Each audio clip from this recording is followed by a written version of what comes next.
Армысыздар, қалайсыздар, амансыздар ма, жақсыларым. Сіздерге көп рахмет қолдауларыңызға. Алла разы болсын. Барлықтарыңыз естіп жатырсыздар. Біз қуанып тоже деген осы былай деген бауырдақтан шықтық. Балаларды жинауға қазір мектептен, садиктен ала берсе.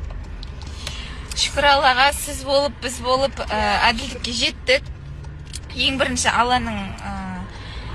Алла ғой. Алланың көзі түзеу болып бізге. Одан кейінгі ең басты себепкер ол менің Әсел апам.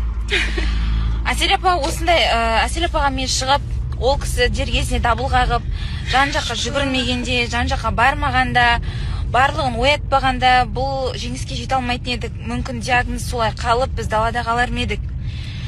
Ақмарал апа келіп қайта айқай шығарғаннан кейін барып, ол дееспособный қылып шығарып берді ғой. Әйтпесе дейтін сол диагнозбен қатып қалатын едік. Вообще балаларды да бермейтін еді ол кезде. Құдай сақтасын. Ақмарал апа сізге Алла разы болсын.